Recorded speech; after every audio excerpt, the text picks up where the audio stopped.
చూస్ country delight, live better. ఇప్పుడే country delight app ని download చేసుకోండి. టెనెన్సీ యాక్ట్ తో ఇప్పుడు మీరు తెచ్చిన కొత్త చట్టాలతో ఇప్పుడు మీరు ఈ లింకులు పెడితే రేపు కౌలుకిచ్చుడే బంద్ అయిపోయే ప్రమాదం ఉన్నది. ఆనాడేమో పెద్ద పెద్ద మాటలు మాట్లాడినరు.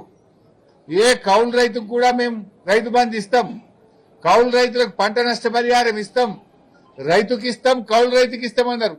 గెలవంగానే మాకు సంబంధం లేదు, రైతు కౌలు రైతు చూసుకోవాలన్నారు.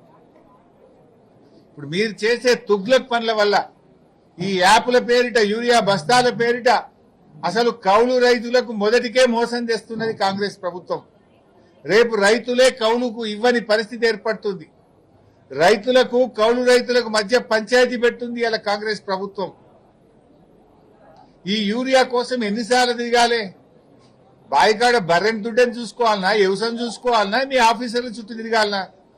యాప్ కోసం ఒకసారి తిరగాలి. ఆ ఇచ్చే యూరియా బస్తాలు కూడా ఎకరానికి 2 ఇస్తాం, ఆ 3 ఇస్తాం. 3 ఇస్తే 3 సార్లు ఇస్తాడట, అవి కూడా ఒకసారి ఇయ్యడట. అంటే నీ యాప్ కోసం ఓసారి తిరగాలి. ఆ ఇచ్చే 3 బస్తాలకు మొదలు ఒక బస్తా, మధ్యలో ఒక బస్తా, పొట్టకొచ్చినాక ఒక బస్తా. అంటే రవాణా ఛార్జీలు, ఆటోలు, బస్ కిరాయిలు పెరుగుతాయి. ఇప్పటికే బస్ ఛార్జీలు డబుల్ చేసిన మగవాళ్లకు. బస్ ఛార్జీలు రేవంత్ రెడ్డి వచ్చిన 2 సంవత్సరాల్లో 2 అంతలైనాయి బస్ ఛార్జీలు. అంటే నువ్వు ఆఫీసర్ల చుట్టూ తిరగాలి తప్ప వ్యవసాయం చుట్టూ తిరగాల్సిన అవసరం లేదా? రైతుల్ని మొన్ననే యూరియా బస్తాల కోసం 10 సార్లు లైన్లో నిలబెడితే ఒక్కొక్క బస్తా ఇచ్చినావు. ఇప్పుడు యూరియా సరఫరా చేతగాక యూరియా ఎగబెట్టడం కోసం ఇవాళ కేంద్ర రాష్ట్ర ప్రభుత్వాలు 2 కలిసి రైతుల ఉసురు పోసుకుంటున్నాయి. అటు కాంగ్రెస్ అయినా బీజేపీ అయినా 2 రైతు వ్యతిరేక ప్రభుత్వాలే. ఇద్దరూ కలిసి రైతుల ఉసురు పోసుకుంటున్నారు. ఈ యాప్లు మ్యాప్ల పేరిట యూరియా సరఫరాను తగ్గించే ప్రయత్నం చేస్తున్నారు. పోయిన వానకాలంలోనే యూరియా దొరకక 2020 కొనుకొచ్చి 20 40 ఒక్కొక్కటి 900 బస్తా, 1000 రూపాయలకు బస్తాలు తెచ్చి వేసుకునే పరిస్థితి వచ్చింది రైతులకు. కొంతమంది రైతుల పంటలే ఖరాబ్ అయిపోయినాయి.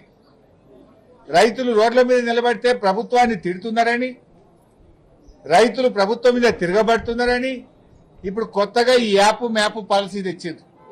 అంటే రైతులు ఒక దగ్గర జమ కావద్దు, ఇక రైతులకు యూరియా ఇచ్చేది లేదని చెప్పగానే చెప్పి ఈ యాప్లు మ్యాప్ల కథ తెచ్చేది. చాలా గ్రామాల్లో సిగ్నల్ ఉండవు, చాలా మంది రైతులకు స్మార్ట్ ఫోన్లు ఉండవు. గిరిజన గూడాల్లో, లంబాడి తండాల్లో రైతులకు చాలా ఇబ్బంది ఉంటది. చాలా మంది రైతులకు ఇప్పటికీ కొంతమందికి పట్టా పాస్ పుస్తకాలు లేవు, కోర్టుల్లో కేసులున్నాయి, అన్నదమ్ముల మధ్య పంచాయతీ ఉన్నది, సాగు చేస్తున్నారు కానీ భూమి కాయిదాలు లేవు. మరి అలా వాళ్ళకి యూరియా అయ్యావైగా? నువ్వు కాగితం ఉంటేనే, పాస్బుక్ ఉంటేనే, యాప్ ఉంటేనే ఇస్తా అంటున్నావు. కోర్టు పంచాయతీ ఉన్నది, అన్నదమ్ముల పంచాయతీ ఉన్నది, తండ్రి బిడ్డల పంచాయతీ ఉన్నది. సాగు భూమి మీద మోక మీద ఉండి సాగు చేస్తున్నారు కానీ కాగితం లేదు, సాదా బైనామా ఉన్నాయి. వాళ్ళందరి పరిస్థితి ఏం కావాలి? ఇప్పుడు వాళ్ళందరికీ యూరియా ఇవ్వకపోతే వాళ్ళు పంట సాగు బంద్ చేయాలనా? ఆ రైతులను రోడ్డు మీదకి తెస్తావా? వ్యవసాయం బంద్ చేయమంటున్నావా రేవంత్ రెడ్డి? ఒక ఆలోచన ఉండాలి కదా. ఒక పాలసీ తెచ్చినప్పుడు దాంట్లో ఉన్న సాధక బాధకాలేంది, ఇబ్బందులేందో కనీస అవగాహన ఉండాలనా లేదా? ఏది పట్టారే తుగ్లక్ లెక్క ఒక కొత్త పాలసీ తెస్తే ఎంత ఇబ్బందులు పడాలి రైతులు.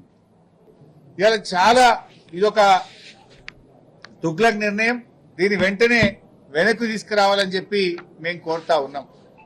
ఆనాడు కేసీఆర్ పాలనలో కరెంటుకి ఇబ్బంది లేదు, యూరియాకి ఇబ్బంది లేదు, రైతు బంధుకు ఎదురు చూసే పరిస్థితి లేదు, పంట కొనడానికి ఇబ్బంది లేదు. ఇప్పుడు అన్ని బాధలే. పంట అమ్మాలంటే బాధ, కరెంటుకు బాధ. ఇలా 14 గంటల కరెంటు కూడా ఎక్కడ వస్తలేదు. పేరుకు 24 గంటలు. ఏ సబ్ స్టేషన్ లో పోయి చూసినా ఇవాళ 14 గంటల కరెంటు కూడా రానటువంటి పరిస్థితి ఏర్పడ్డది.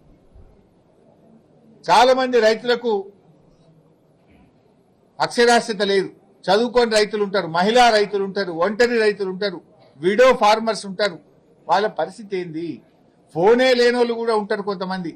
ఫోన్ ఉన్నా స్మార్ట్ ఫోన్ ఉండదు రైతులకు. నువ్వు యాప్ల కథ పెట్టి ఏం ఇబ్బంది పెడుతున్నావు? ఇదివరకు కూడా ఈ పత్తికి అట్లే చేశారు, కపాస్ యాప్ అని ఆ బీజేపీ వాళ్ళు తెచ్చారు. బీజేపీ వాళ్ళేమో కపాస్ యాప్ పెట్టి పత్తి రైతులను ముంచిండ్రు. కాంగ్రెస్ వాళ్ళేమో ఇప్పుడు ఎరువుల కోసం యాప్ పెట్టి వీళ్ళు కూడా అందరు రైతుల్ని ముంచే ప్రయత్నం చేస్తా ఉన్నారు. ఇది దయచేసి ప్రభుత్వం తక్షణమే ఈ యాప్ల నాటకాలు బంద్ చేయాలి. గతంలో మాదిరిగా దుకాణాలలో రైతులకు అవసరమైన యూరియా అందించాలని చెప్పి మేము డిమాండ్ చేస్తా ఉన్నాం. ఈ యాపులు గీపులు బంద్ చేయండి, నేరుగా రైతులకు గతంలో మాదిరిగా యూరియా అందించండి. నంబర్ 1. నంబర్ 2, రుణమాఫీ కాని రైతులందరికీ తక్షణమే రుణమాఫీ డబ్బులు చెల్లించండి. నంబర్ 3, బోనస్ పోయిన యాసంగి 1200, ఇప్పుడు వానకాలం 600, 1800 కోట్ల రూపాయల బోనస్ డబ్బులు వెంటనే చెల్లించండి. నంబర్ 4, యాసంగి పంట రైతు బంధు ఎలాంటి షరతులు లేకుండా, కోతలు లేకుండా అందరూ రైతులకు తక్షణమే రైతు బంధు నిధులు విడుదల చేయాలని చెప్పి రైతుల పక్షాన్ని డిమాండ్ చేస్తున్నాం. నంబర్ 5, మెదక్ జిల్లా గణపురం ఆనకట్టు రైతులకు పంట సాగుకు నీళ్లు విడుదల చేస్తూ స్పష్టమైన ఉత్తర్వులు జారీ చేసి రైతులకు స్పష్టత ఇవ్వాలని రైతుల పక్షాన్ని డిమాండ్ చేస్తున్నాం.